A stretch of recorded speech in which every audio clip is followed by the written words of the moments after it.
Thank you so much for joining us for another Cumberland Family Academy session. Cumberland Family Academy is a program of Cumberland County Schools.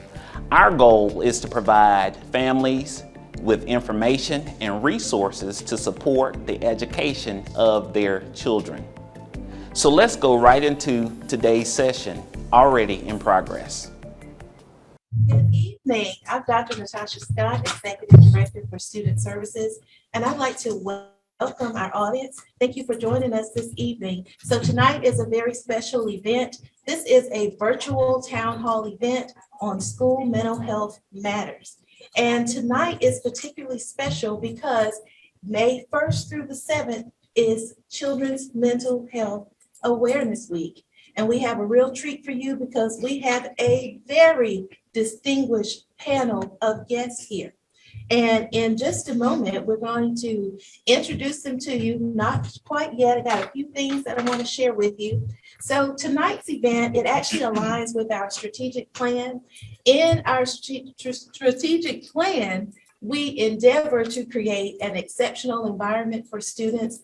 And part of that includes developing a behavioral and mental health framework.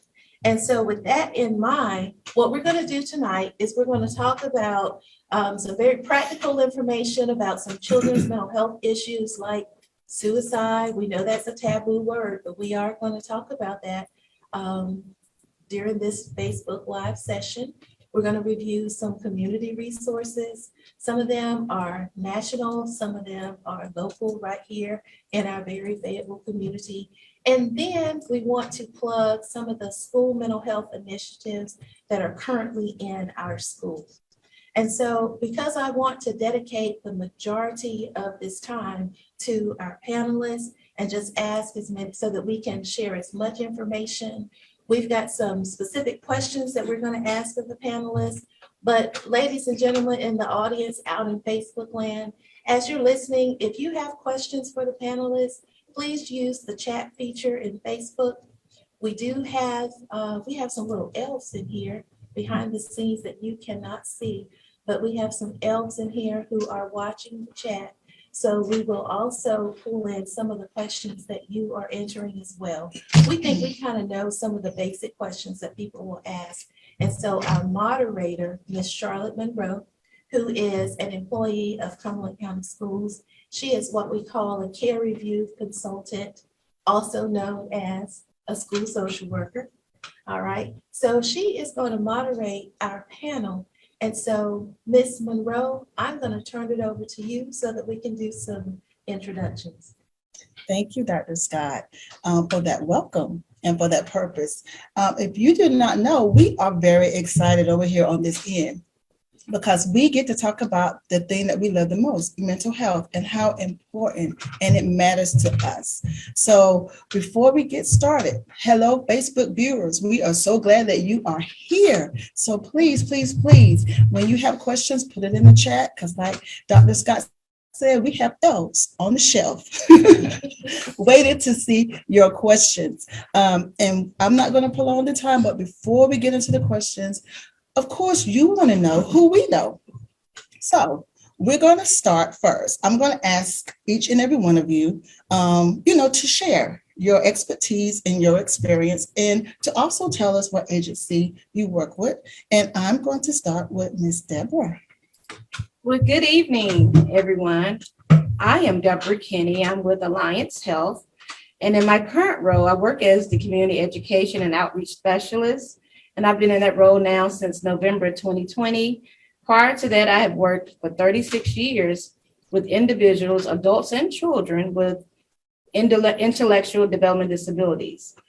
25 of those years, I have worked as a qualified professional in various residential settings, working with our youth in level 3 residential placements, just being responsible for developing behavior plans along with the psychologists, developing treatment plans, and ensuring that their day-to-day needs are met. So I am very excited about being here this evening. Thank you. Thank you, Ms. Deborah. You're welcome. We're going to go next to Mr. Fletcher. Yes, my name is Stephen Fletcher. I'm here representing Upward Change Health Services. Myself, I've been in the mental health field now for roughly about 20 plus years, 21 years. Started out like yourself, Ms. Kenny, in residential. I was doing level 3. Been doing community-based services now for a while. In my current position at Upper Change, I am the school-based mental health director for both Cumberland County and Johnson County. Thank you, Mr. Fletcher. Next, we're going to go to Dr. J. Hi, everybody. Welcome. And I'm really excited to be part of this panel. I'm Dr. Joda Palli. I'm currently working at Kafia Valley Medical Center for the last 5 years. I am a board-certified adult psychiatrist through Morehouse School of Medicine, Atlanta. I'm a board-certified child and adolescent psychiatrist through Case Western Reserve University. I'm the director for the Dorothea Dix Adolescent Care Unit that we had recently opened for the adolescents at Cumberland County. And I'm also the Child Psychiatry Fellowship Director that will be starting July 1st of this year, where we'll be producing more child and adolescent psychiatrists every year. Welcome again. Thank you, Dr. J. Next, we're going to go to Ms. Gooding H. Thank you. My name is Clarissa Gooding Age. I currently work at Carolina Outreach in the capacity of a school-based clinician. I am the babe in comparison to the giants that just spoke. I have been working in the capacity of a school-based therapist, clinician, just under a year. I have had much experience working with children in the capacity of a teacher on different levels, but this experience, my most recent experience is with the clinic or being a clinician for a school-based therapist with Carolina Outreach. There is room for babes. Thank you. Thank you. I think we all were. Yes, thank you. Next, Ms. Mclean. Hi, I am Catherine Mclean, and I also work at Carolina Outreach. I am a school-based mental health therapist. I work in the elementary schools. I guess I'm also a little bit of a babe myself, even though, look at it. So yes, I'm an LCSWA, but I also was a teacher. I love working with kids. I've been doing it my whole life, and I do love what I do. And anything I can do to help kids learn and thrive in the setting of school, that's my goal. Thank you. Ms. Nolan. Hi, I'm Kelly Nolan. I'm currently the lead care review consultant at Cumberland County Schools. Prior to that, I worked for several years as a school counselor in elementary and middle school. And then before that, I worked in children's mental health, and I'm not going to tell you all the years because I don't want you adding up my age. Thank you, Ms. Nolan. And of course, Dr. Scott. Okay, so I am Dr. Natasha Scott. I'm the Executive Director of Student Services. Student Services consists of school counseling, school social work, health services, school psychology, Section 504. And so let's just say you're poor, tired, hungry, all those kinds of things, call Student Services and we have something for you. In terms of my professional background, I have a social work background and about 25 years of experience. Thank you, Dr. Scott. So, but I don't want to be a babe, I'm just saying.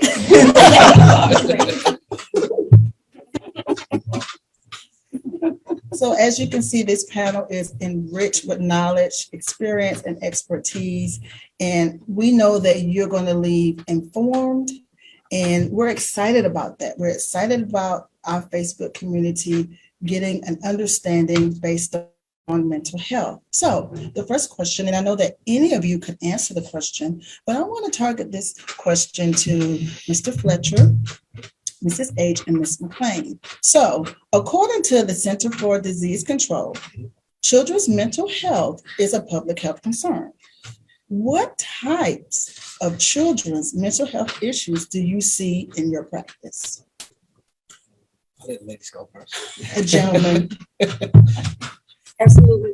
So some of the things that I see primarily in practice with kids are mood disorders. Depression is one of the ones that I see a lot. Another one that I see a lot with children is ADHD, but sometimes ADHD is the covering for PTSD, trauma in general. So those are the things or the diagnoses that I really see primarily with the kids that I work with. Okay. I have to say, my experience is very similar. I work with a lot of kids that have ADHD. And the thing with ADHD, it often comes with other mental health difficulties, such as anxiety and depression, due to the fact that sometimes kids have a really hard time figuring out how they fit into the norms of things when they know that's not how their brain works. Their brain works a little differently. They are neurodivergent. And so it can cause a little extra stress for those kids. Also work with kids with mood disorders as well, and trauma, PTSD. I'm trying to think. Sometimes anxiety. I've seen a lot, and particularly a lot of anxiety, especially since COVID, and even separation anxiety with older children, in particularly like older elementary school, because they spent all that time at home working at home, and they got kind of used to that in that comfort zone, and now they're coming back to school where they have to almost like adjust to that again. Yeah.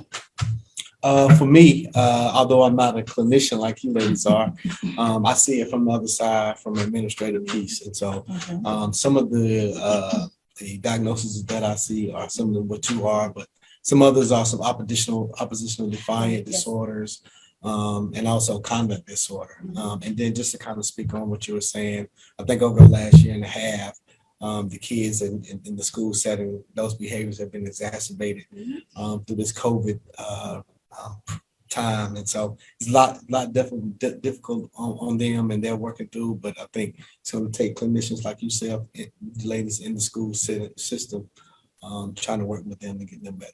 So I applaud you on what you guys are doing. Thank you so much. Thank you for your answers, because I believe if we were to pose that same question to our Facebook viewers, they would probably give some of the very same similar answers. Because we're seeing some of that same behavior within our student population. And so that's why I'm so excited about this forum, because it's bringing out that educational piece that can go to our parents and learning how to recognize and how to understand, and to know that there may be different or multiple things going on with that student, or the base or the root of that behavior. So this is like gold to me. And I think everybody will appreciate and will leave having a better understanding that it's just not an isolated thing. It's only happening in my house. It can be within the community. It can be within the country. It can be within the world. And so we bring this forum out to say, hey, mental health matters. And these are some things that you can look at, and these are some things that can help. So in saying that, leaving it with the three of you for now. So Miss Deborah, hold on, I'm coming to you. All right. Okay. I felt you over there wanting to answer that question. Hold on. So mental health issues are not always as obvious in children and in teens. So if parents and guardians are seeing concerning behaviors, how do they know what is typical versus troubling behavior? And I know they're waiting for y'all to answer that question. Who wants to start? You want to go on stage? You want to start? I don't mind. Some of the things, and that's a really good question. And it's not a question that you can like say, like, this is not typical for your child. We can't just apply that one rule to every child. Okay. It does take knowing your child and seeing differences in your child. If you have a child who is like really outgoing, this kid is they like to be seen, they're everywhere, they're happy, they're jovial, and then one day you see that they're tending to go off by themselves. And then it keeps happening. So it's not just one day, and it's just not home. Now it's home and school that is happening. So we look at what is different in this child. And then another thing to see whether it's happening at home and if it's happening in other spaces too. Because we understand that kids don't live by themselves, they live in systems. They That's are good. part of systems in general. So first we look at what is different for that child. We look for frequency and intensity of that behavior. And then we look at, is it happening in different settings? That's Facebook viewers, I hope you're writing this down. I hope you are taking notes, because this is vital information, and you can go back and read this later. And you know what? I'm pretty sure it's going to be recorded, so see it again. I'll see it again. That's a downside. It's still important. But anyway. I'm trying to think what else I can add to that wonderful response that you just so there are okay, sections I didn't mention. okay, yeah, you can add on. So so let's see what I can add on to this. Okay, because what you said was very true. You do. I'm tongue-tied. Sorry, take a moment. Normal behavior is individual for every child, but we try to try to think about what a typical kid would do, and like you said, across different settings. You look at teenagers. The teenagers are very hard to navigate because teenagers are really going through a lot of changes. They're going through hormonal changes, which can make them more prone to being irritated, and it can make them argumentative and grumpy and just overall difficult to live with. They might start for the first time showing some verbal aggression. They might start arguing back. They might, swear at you, slam the doors, things like that. And it's almost as if they are turning back into little kids in some ways, because they become a little more egocentric or kind of self-serving. They kind of just start really thinking only about themselves. In many cases, they start those risky behaviors, literally light risk taking, hopefully, like ditching homework to go do something fun. Maybe they go to a party, they might try some alcohol. So they might be doing some minor risk taking and things like that. They might be abandoning some commitments that they used to do. Because they're really trying to figure out who they are, right? They're trying to figure out their identity. They're trying to figure out how they fit into this world. So there's a lot of experimentation. So they might like something one minute and not like it the next. And that is, I think, kind of typical. Correct. But then you got to look at what's not typical. So when you look at aggression, for instance, is it too much? If it's getting too much, it's becoming abusive, it's becoming very physical. And like she said, is it more settings? Is it at home? Is it happening at school? Where is it all happening? Then there's a problem and you might need to seek help. If a child is teenagers do not want to spend time with their parents as much. And that's hard to deal with. They start withdrawing from the family, which is normal behavior, right? But they're replacing that time. They're basically spending more time with their peers and their friends.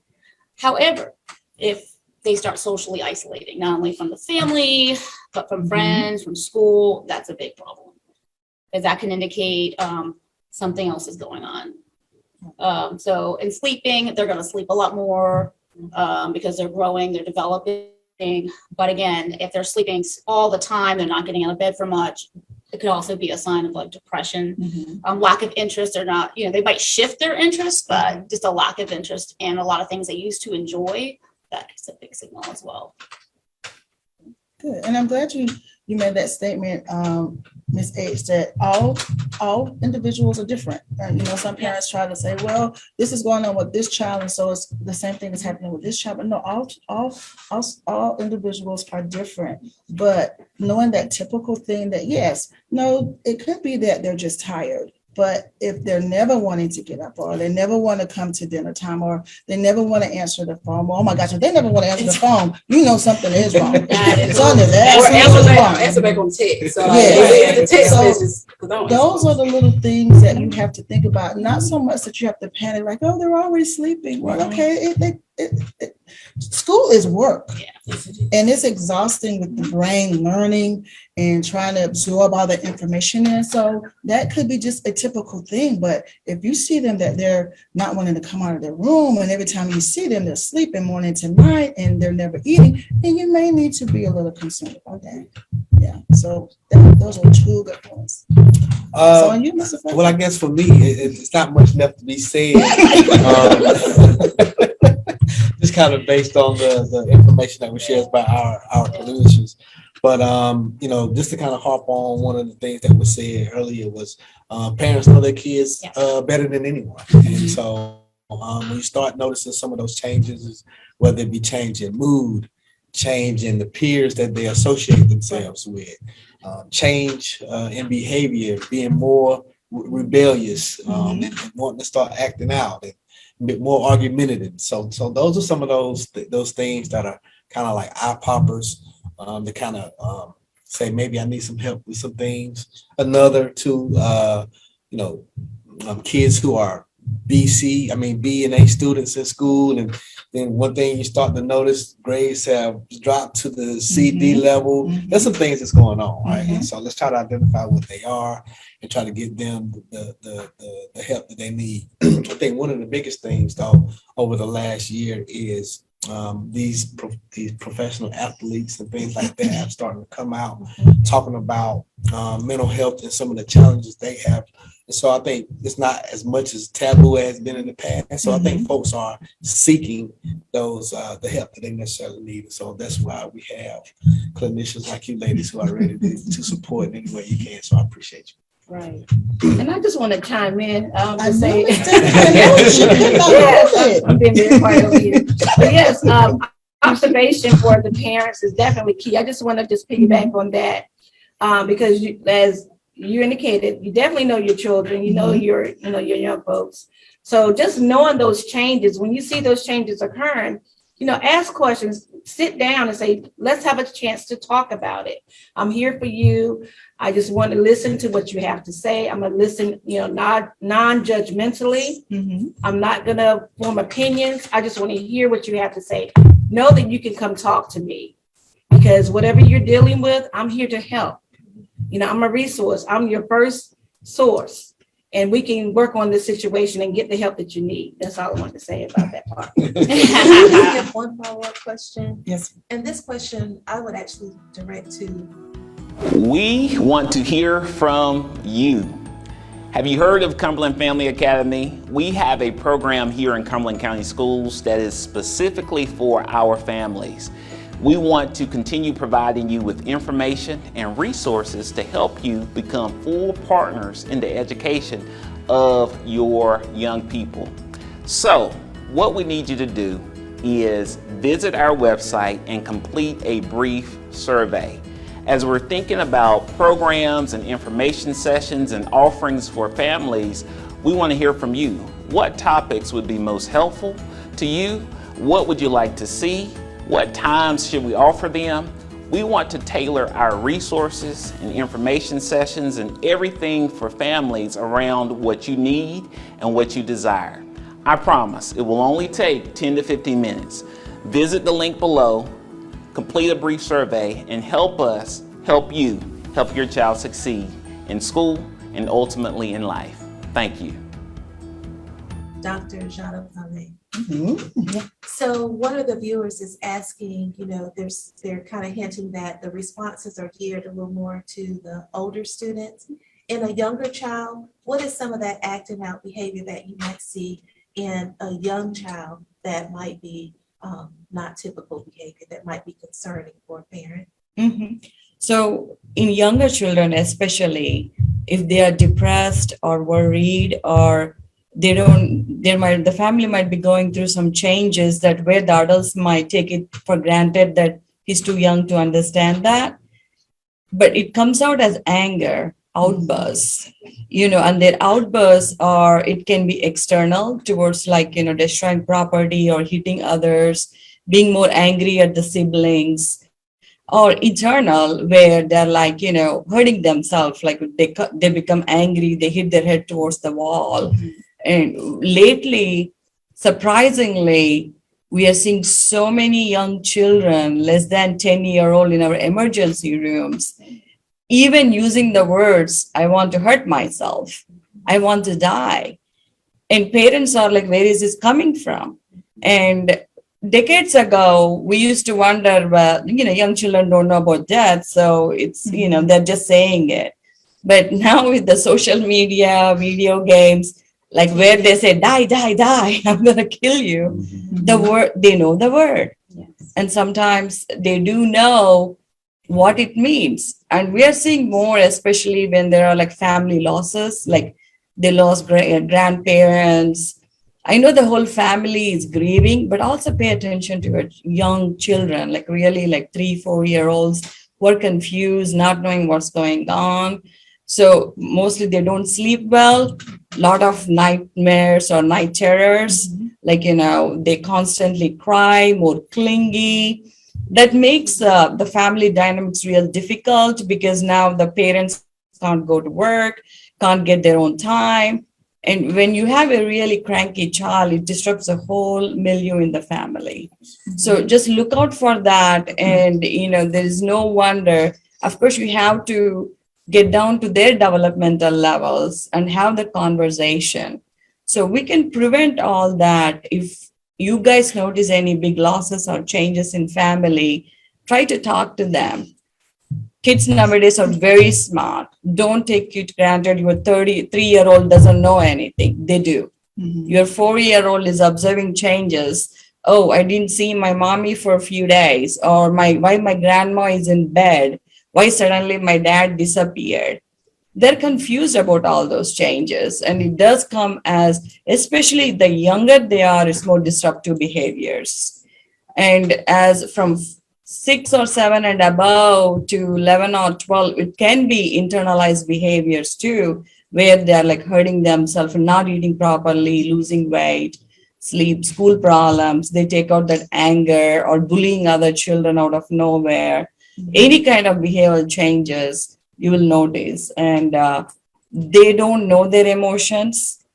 That's why getting them to the therapy, getting them to, like, usually at that age it's mostly play therapy, getting to know how they are managing the characters in the therapy, and the drawings, the colorings, ask them to tell stories. I mean, that's how it's going to come out, rather than they're never going to say I'm anxious, I'm depressed, or I'm scared.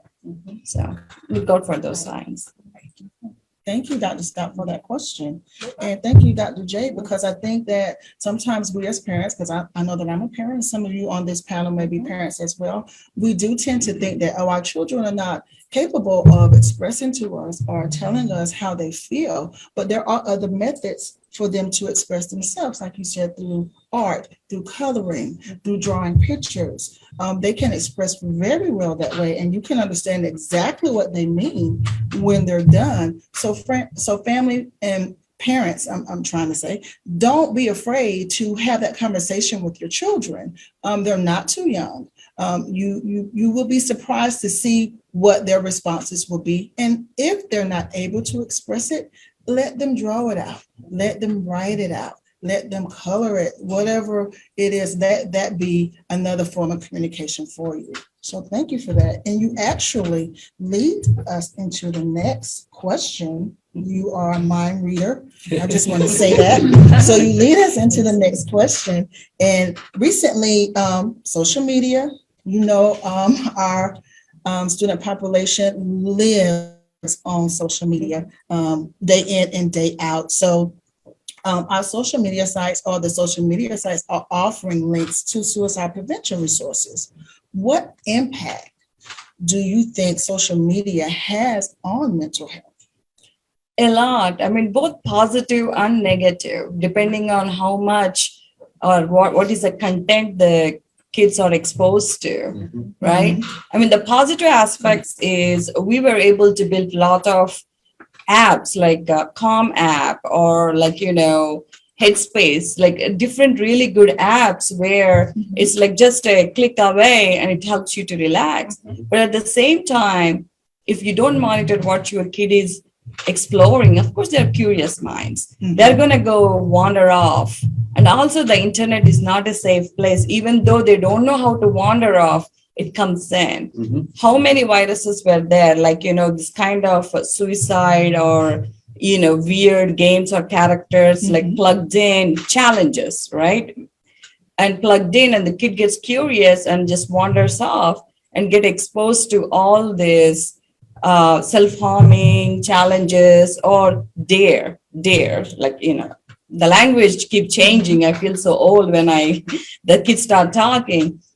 That has a negative impact on the kids because their brains are still developing. They're very suggestible, and when they see all like this million viewers or 10,000 viewers, they think like it's normal, and they really don't know their brain. The frontal lobe is not developed, which is like, and they don't know the risk or where to stop, where like, okay, this is going beyond and it may really hurt me.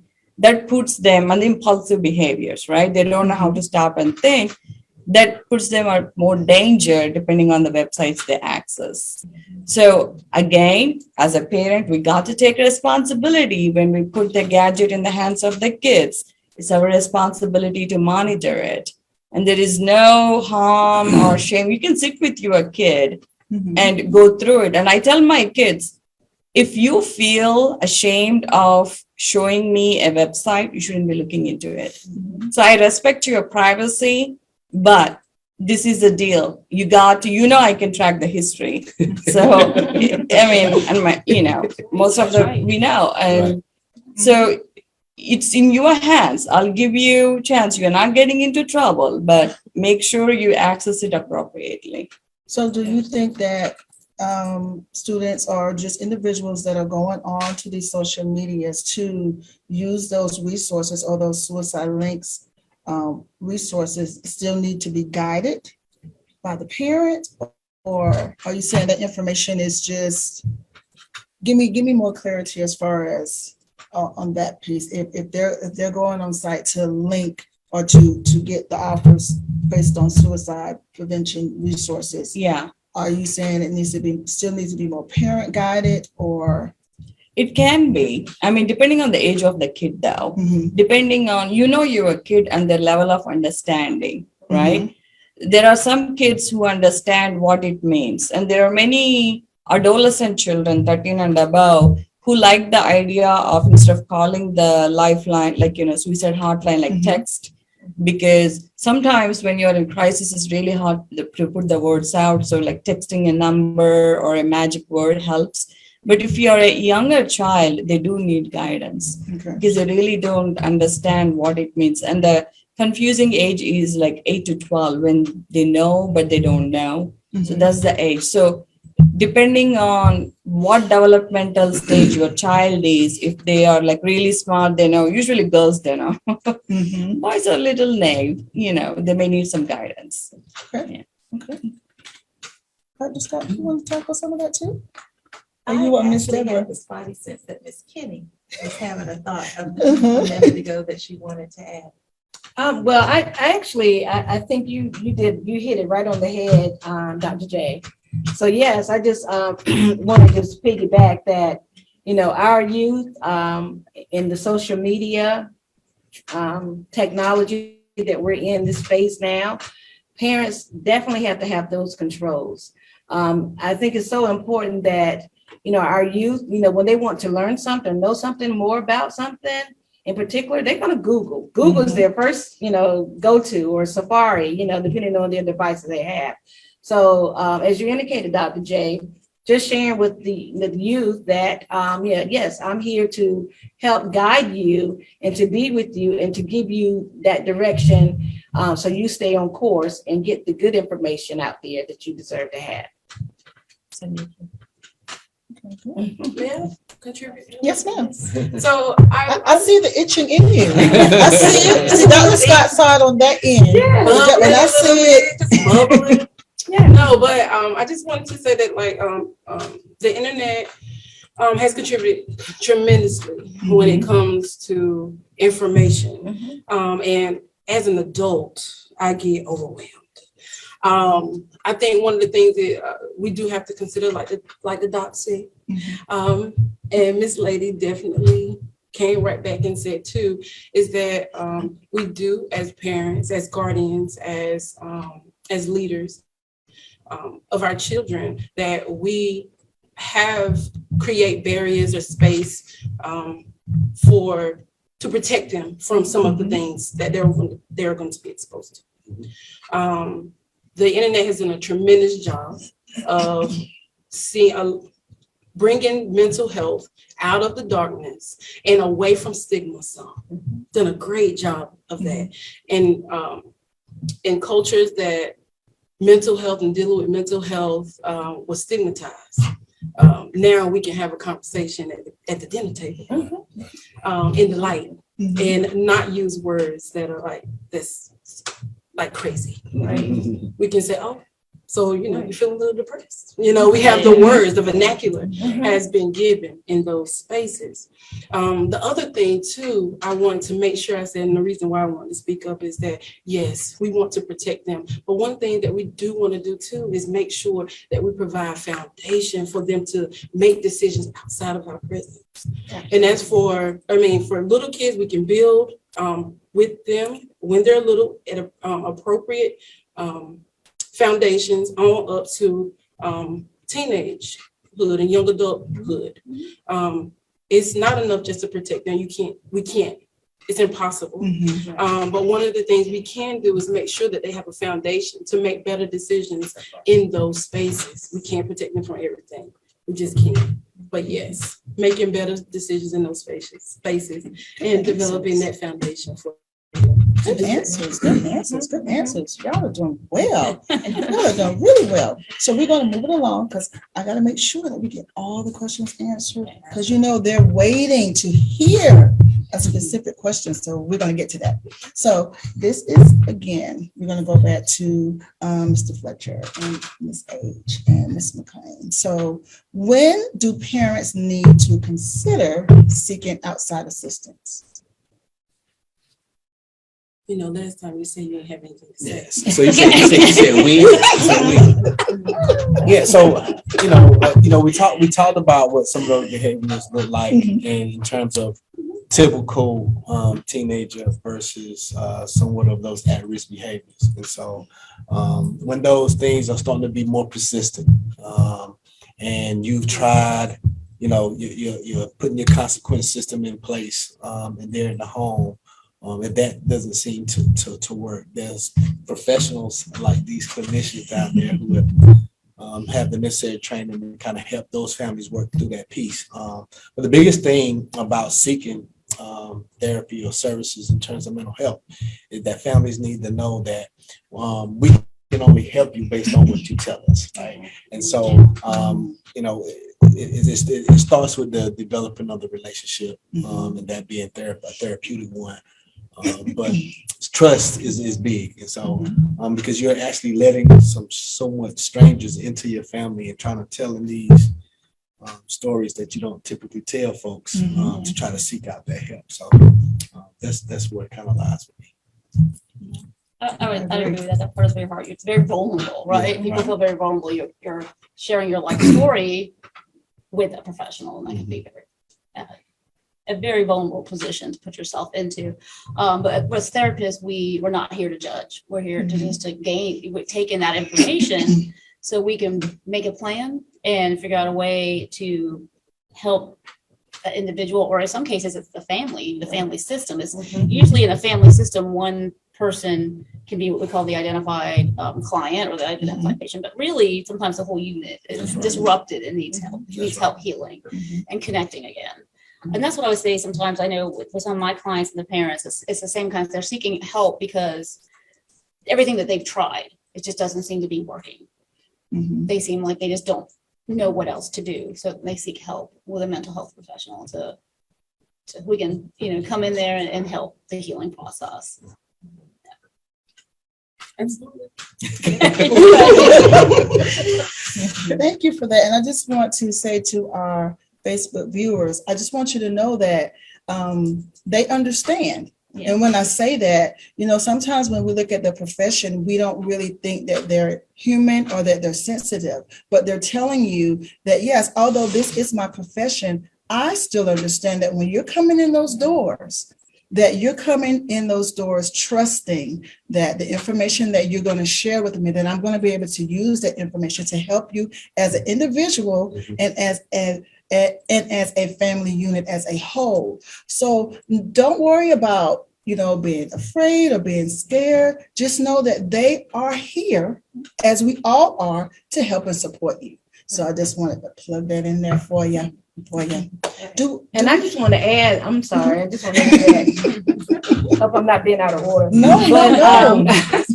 But just knowing families that anytime you seek help, that information will be remain confidential. Mhm. So that is really key to know that, you're divulging your personal information, but that is not something that can be shared with anyone without your consent. So I just wanted to put that out there. So again, that will also help relieve some of that stigma Mhm. that families may be feeling or individuals may be feeling when they're having the need to seek out support and treatment related to their mental health crisis or situation. And if I could add one more thing. He speaks. I think one of the things is that just kind of dispelling some notions that professionals are not there to help, but we are there to take away. And what I mean is I think over time or in the past, families have felt, or parents, I should say, have felt that when they start to share more information about the family things that they're dealing with, that we are there to remove kids out of their home or put them in a position where kids are to be removed. And I think what we've learned over time is that that's not the most appropriate way to handle dealing with those issues there in the home. And so trying to keep that family intact is really one of the most important things that I think we can do as clinicians, because that's probably the best place for them. Not listening to some really outrageous things going on in their home and they need to be pulled. But just know we're not there to play the gotcha game. We're not there to take kids away from families, but we are there to definitely help. Ms. Monroe, Yes, ma'am. I see some questions in the chat. And one of those questions, and this is open to anyone, but what are some of the ways that you individualize plans and resources for clients? Well, I'll start with Alliance Health. We're the public behavioral managed care agency. So just think of us like the insurance company, okay? Like your Blue Cross Blue Shield, for example. So we have a host of service providers that provide the direct services based on the array of services that we offer related to mental health care. Okay, so with our role, we have what we call care managers. They're the ones that are responsible for developing the service plans for individuals along with the team. The individual definitely is in that center of that planning. Okay, that whole planning process, that individual is the most important person sitting around the table, right? So it's very important that they share information about their preferences, their strengths, the areas of need, and that developed plan is based on what that team agrees upon. So I just wanted to share that bit about Alliance Health and what we do. So I was going to just piggyback on what you said. The family and the child always have a say in what they want to do. You are the expert of your own life, right? I am not the expert in that area at all. Right. And to kind of piggyback too on something Miss H, sorry, Clarissa. I was gonna say Clarissa. Said earlier, is like you got to look at what the problem is. What are the symptoms? How are the symptoms impacting functioning? Where is the functioning impacted? What settings are they in? Right? How often are they occurring? What is the frequency? You got to look at all these things when you're doing a treatment plan and trying to figure out and prioritize what's the first thing we want to do, to help. What are our goals? And goals, like I said, it's a collaborative process. So it's not just the clinician; it's the family and the child also participating in that part of it. Okay. Yeah. And I definitely do the same thing.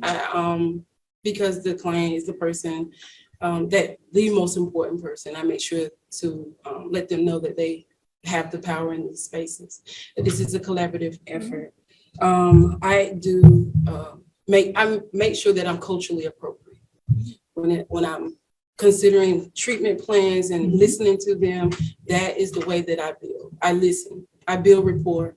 I create a safe space for people to essentially be themselves, their authentic selves. And in that space, I go over different approaches, evidence-based, meaning that it was studied by someone. And it worked for some people. And then in that space, I share with them and I collaborate with them on the next best steps and what that looks like.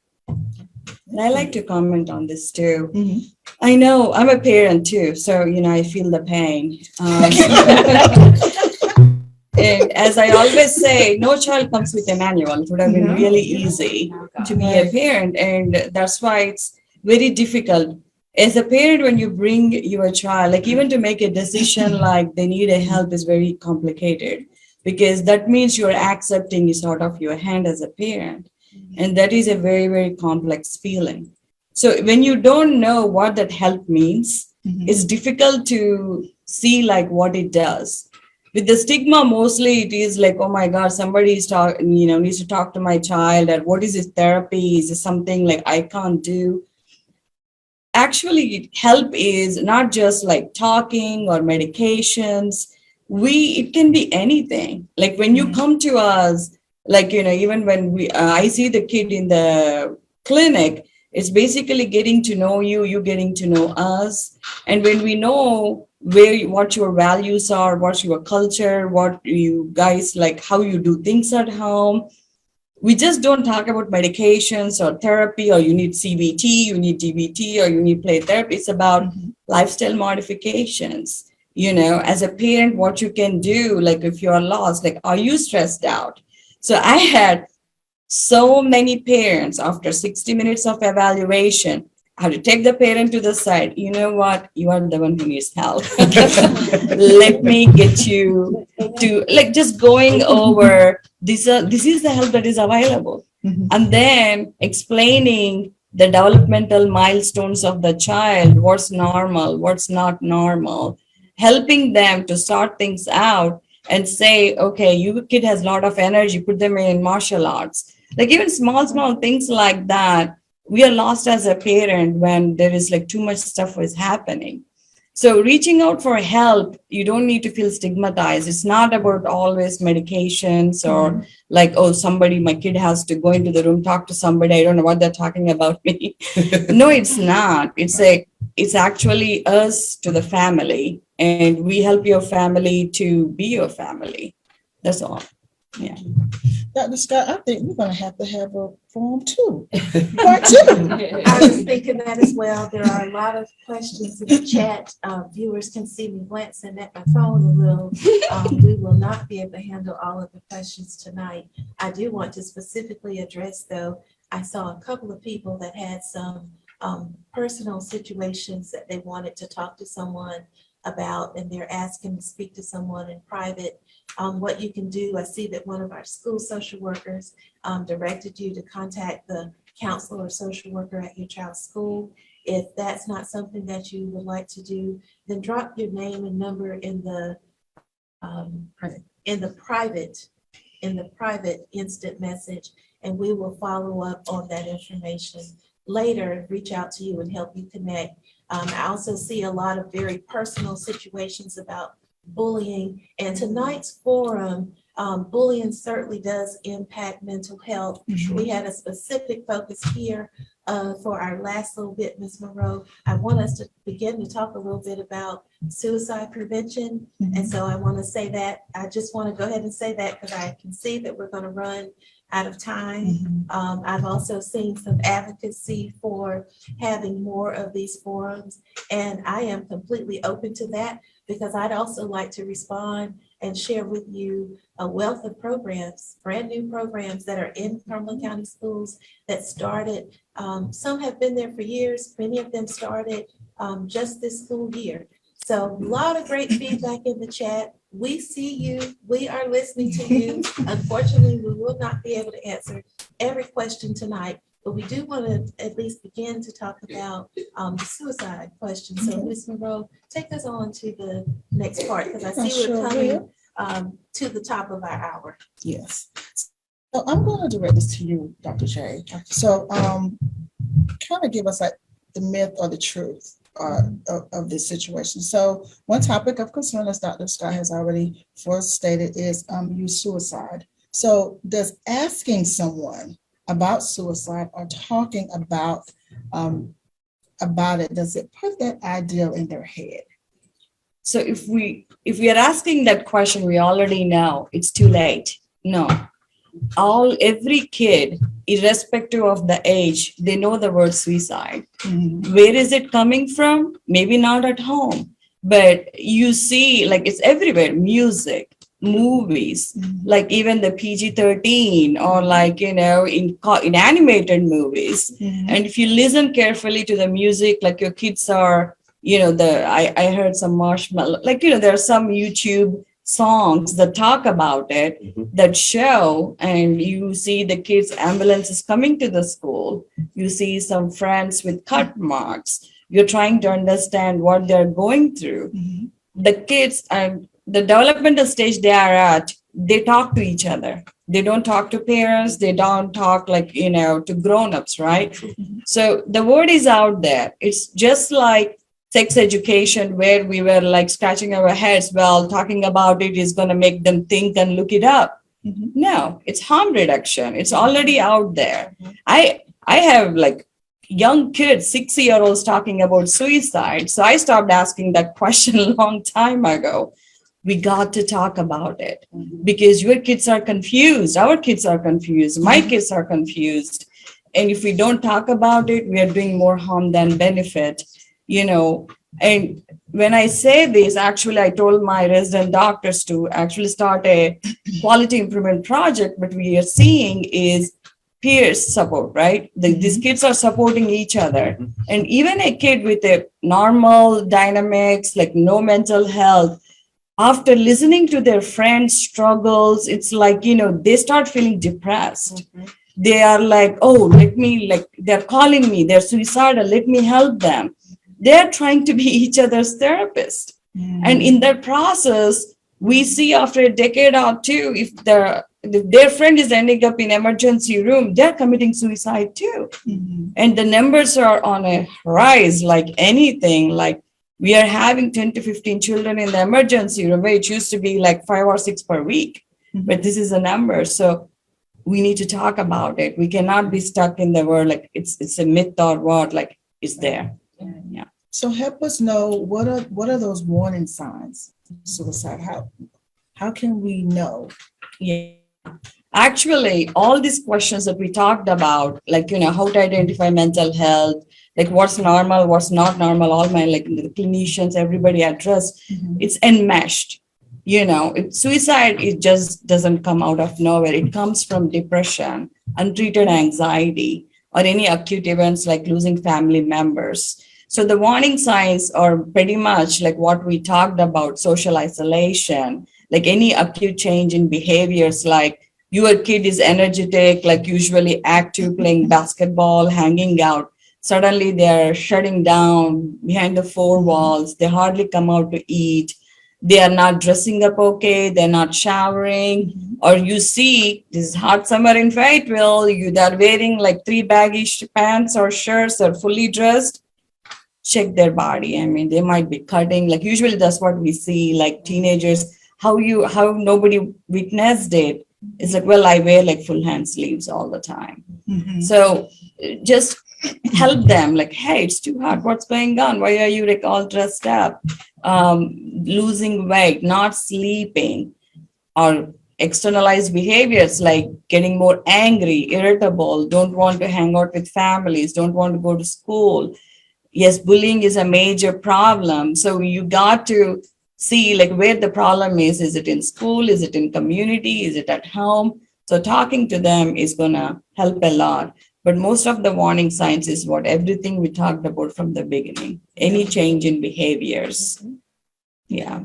So Dr. J, you've told us, don't be afraid. This is something that we can talk about. And now these are some of the warning signs. So if I know that someone is in crisis, or if I know that someone is thinking about it, then what should I do then? So give them the resources. There is suicide hotline and mobile crisis numbers. They do an excellent job. A lot of kids like it. And now even the text one, like, texting, if they are not able to, if they're scared, like, most of these kids have social anxiety. They like public speaking, or they don't want to express. A lot of kids said like the texting helped, like to help. to reach out for help. So this is where like some of the positive impacts of the social media stuff is helpful. But providing them the numbers and what they do, mobile crisis, I always explain to them, they're not going to take you out from home and put you here. They're going to talk to you. They're going to help you through. Only if they feel like you do need extra step, then they'll reach out to you. Having a safe person at home, we in emergency rooms, we do like safety plan, like who is the person that you want to reach out to.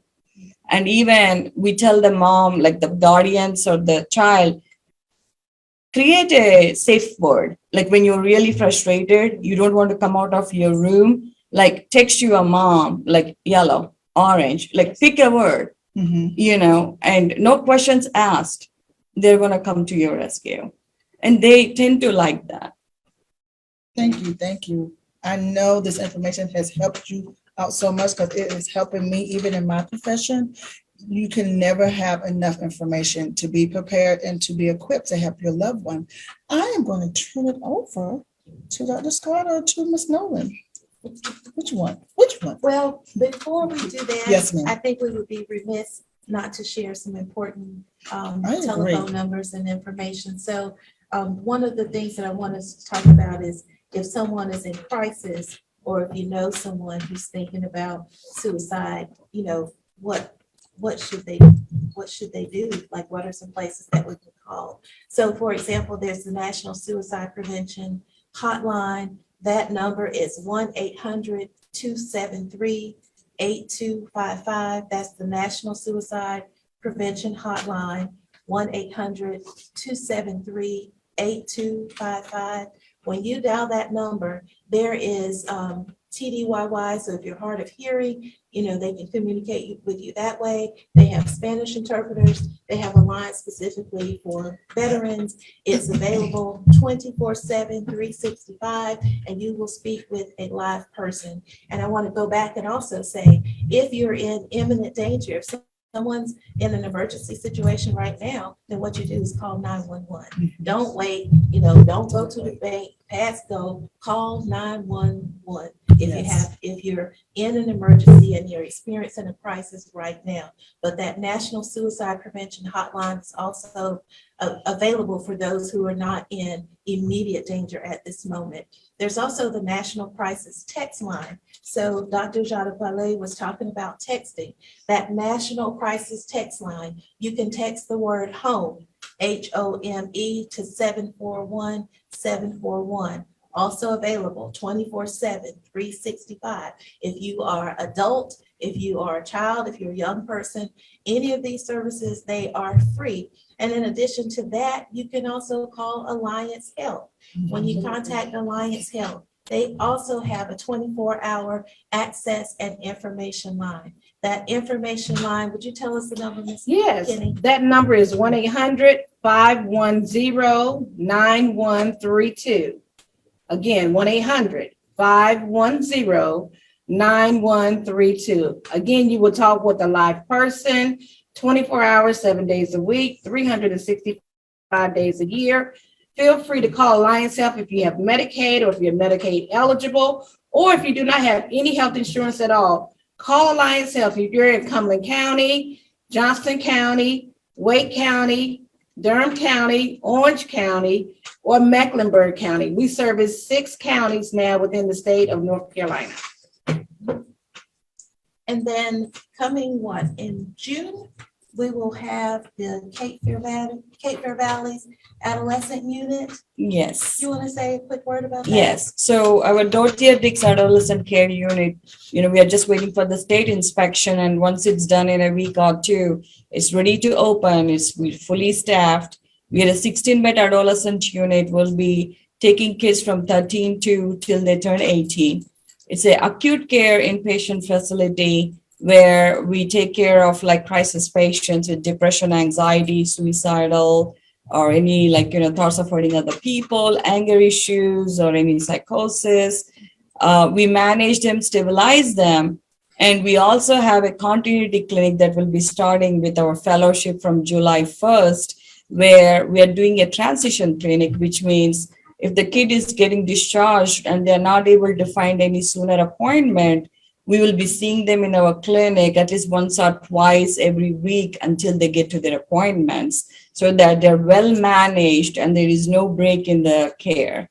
And with our fellowship coming up, we will have more child psychiatrists working with the kids, and they will be providing a lot of free services to the community. All right, thank you. And so, Ms. Monroe, back to your question about, it's a nice setup for what are some of the services that are available in Cumberland County Schools. Ms. Nolan, you are the lead care review consultant. You are also one of our Sparks facilitators, which is a small group counseling program. Could you, and I know we're like going real fast now, I'm in fifth gear and I got my foot on the gas, but I can see some of the people on Facebook, they want more is really what I think they're trying to tell me, is that they want to hear more regardless of the tone and how it's being delivered. I think they're saying that they want more.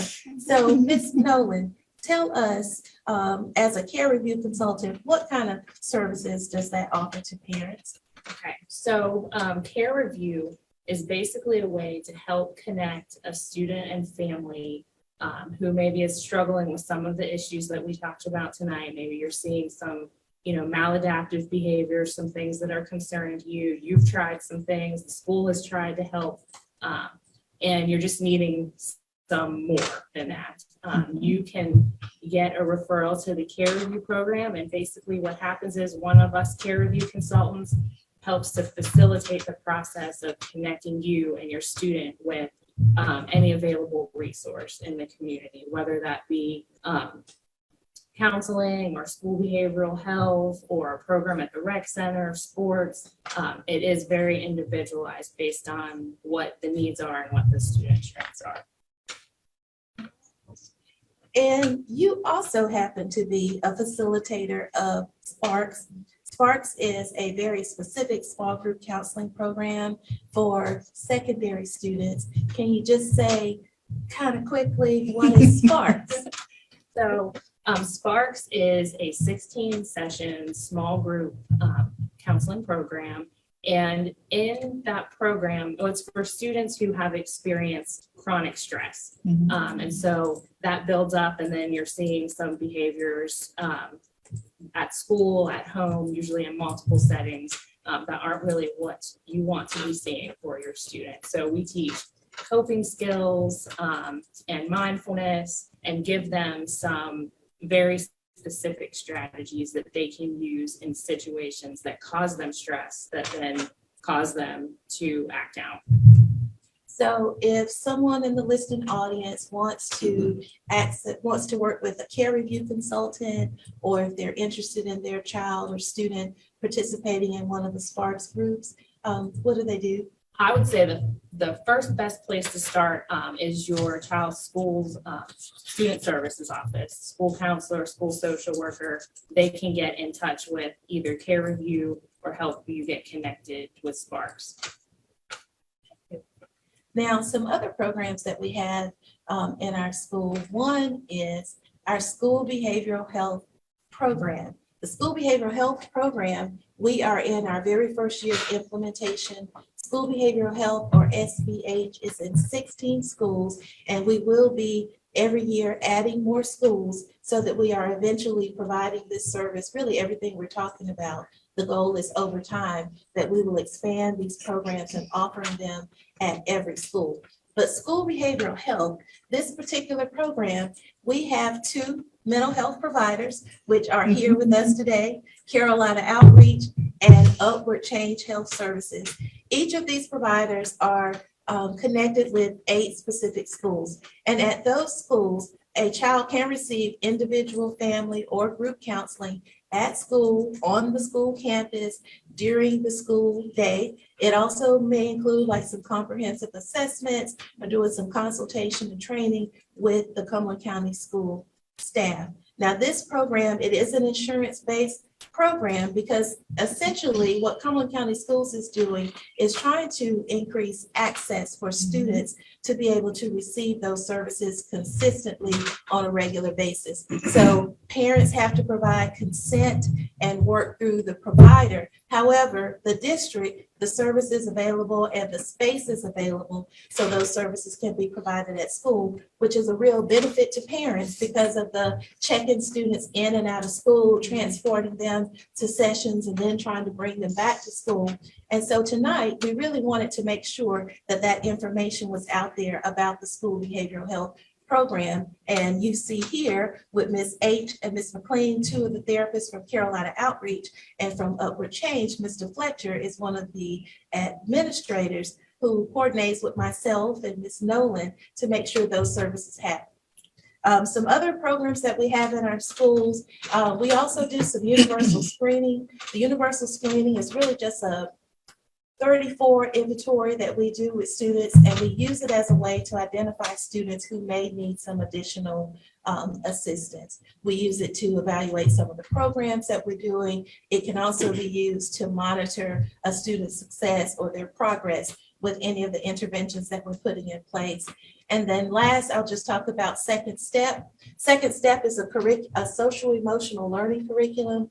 Right now, it's being taught in kindergarten through second grade and in our sixth grade classrooms. And again, that initiative will eventually go kindergarten through eighth grade, but we wanted to start small with all of these programs, get our sea legs under us and figure out what we're doing, work out some of the kinks, and then gradually build up so that we're involving more schools in these particular programs. So Second Step, all of our elementary children actually have access to that. And last month, if there are some folks who joined us last month, you heard us talk about how to create calm corners or calm spaces at home. All of our students also have access to this particular service because we use some of the funds that were pushed into the district as a result of COVID-19.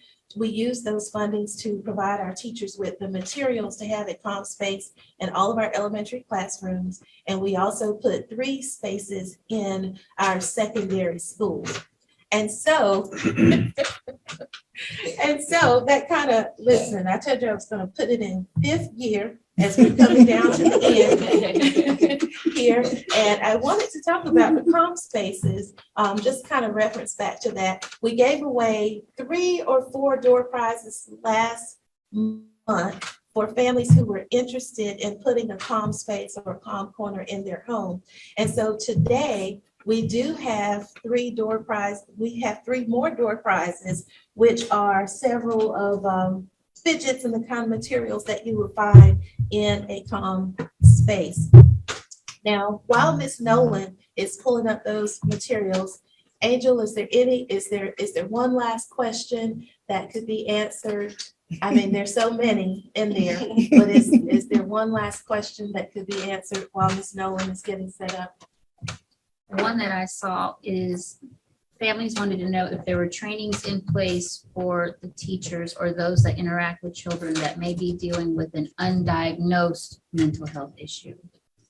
So as a part of our state legislature and our school board policy, all of our certified staff and staff specifically who work directly with children, they are required to complete 6 hours of training around 6 very specific topics that were identified by the state. So that went into place this school year. And so we had until December 2021 for all of our staff to complete those 6 hours. Now, moving forward, every new Cumberland County School employee, as a part of their onboarding process, and again, those are the ones who work directly with students, they will complete those same 6 hours of training. And then at the school site, we'll provide 2 additional hours of training to our school staff around very specific mental health topics. Some of the topics that we included were like stress management, suicide, child maltreatment, gangs, substance abuse, teen dating violence. I can't remember the whole list off the top of my head, but those are the topics that all of the staff who work directly with children completed, what really came up to about 7 hours last year. In addition to that, we also have our Student Services Summer Institute. We offer that every year, which is a day and a half to 2 days of, we bring in speakers from all over the state. Some of them are local, and the Summer Institute typically covers mental health related topics. So lots of opportunities there. Contact student services. One more. All right. With the support systems in place, does that follow the child from school to school, grade to grade? So if they transfer from middle school to high school, does the services go with the child? It depends on what the service is. So for example, one of the things that we're planning for right now with our mental health providers, that service is currently in 16 schools, as I mentioned before. And so these students who've been receiving their counseling all summer long, all school year long, well, they may still need those services during the summer, that need doesn't stop just because the school year has ended. And so our school principals and our providers have agreed to, if parents will present their child to the school, we will continue to provide that space so that students can continue to receive that service at school. If the parent doesn't want to come to the school site, they can always go to the provider's office just as they normally would if this service were not in place. We also have tried to be methodical in how we were rolling out the program in terms of 5th graders going to 6th grade, 8th graders going to 9th grade. So we were also trying to grow the program and add schools in a way so that as students are matriculating to the next grade span, that the service would be in that building as well. And then some of the other things like Second Step, Calm Corners, those services are available in every school. And as I'm saying, everything here that we've talked about today, those services are available. Ms. Nolan? Absolutely. Okay, so we have, if you want your name entered for the drawing for one of our 3 door prizes, go ahead and put your name in the chat.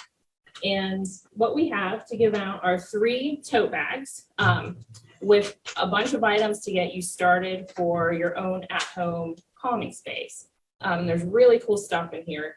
And a lot of these things we even have used through our Sparks program to teach our kids to use their 5 senses to help soothe and calm down when they're starting to get frustrated or overwhelmed. So some of the things that you'll find in the prize bag are Rubik's Cube, stress ball, some of the kinetic sand, which is kind of like Play-Doh.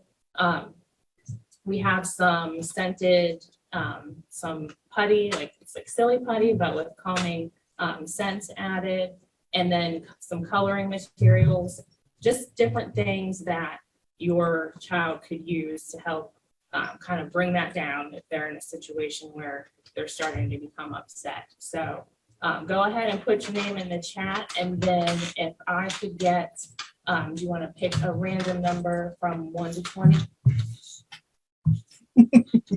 12.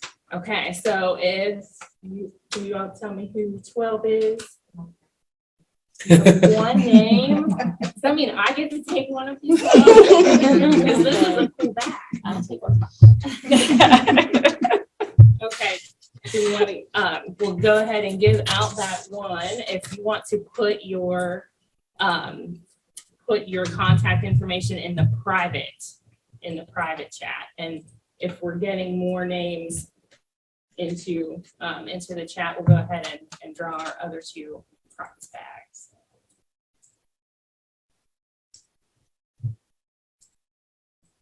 They're slowly coming in. Are they coming in?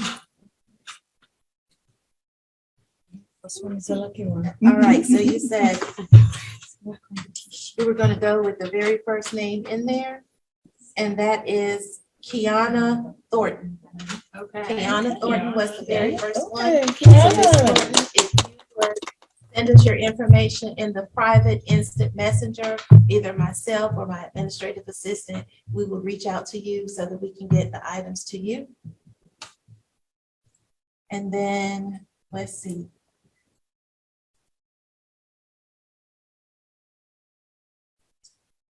And then I'm gonna take, I'm gonna make an executive decision. 'Cause I paid for this stuff, using Cumberland County Schools money. Put that part on there. And so for the last, we said 3 door prizes, but I have enough for 4, and there are 4 names here. So let's give, so that Kiana Thornton is the first one, Jordan Wadley is the second one, Christy Jones is the third one. Miss Aisha Scott is the fourth one. And just because I'm a sucker, Miss Letitia Bell Bondsman, because I don't want her to lock me up. Give her the fifth one. And that's a wrap. Y'all got all those names? So ladies, put that information in the chat. Don't put it in the chat, I'm sorry. Put it in the instant message. Those of you with some very specific individual scenarios, reach out to us. You can contact my office at 910-678-2433, or you can put your information in the Facebook private instant message. We'll follow up with you. We don't mind talking to you.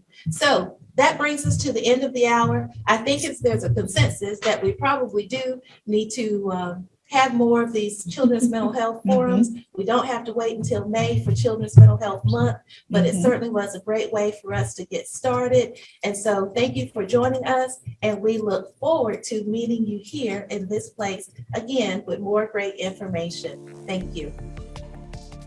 Thank you so much for watching today's Cumberland Family Academy session. If you enjoyed today's session, be sure to visit our website listed below. On the Cumberland Family Academy website, we have numerous other sessions available to you, our families. Remember, our goal is to provide you with information and resources to support the education of your child. Thank you again for watching. Have a great day.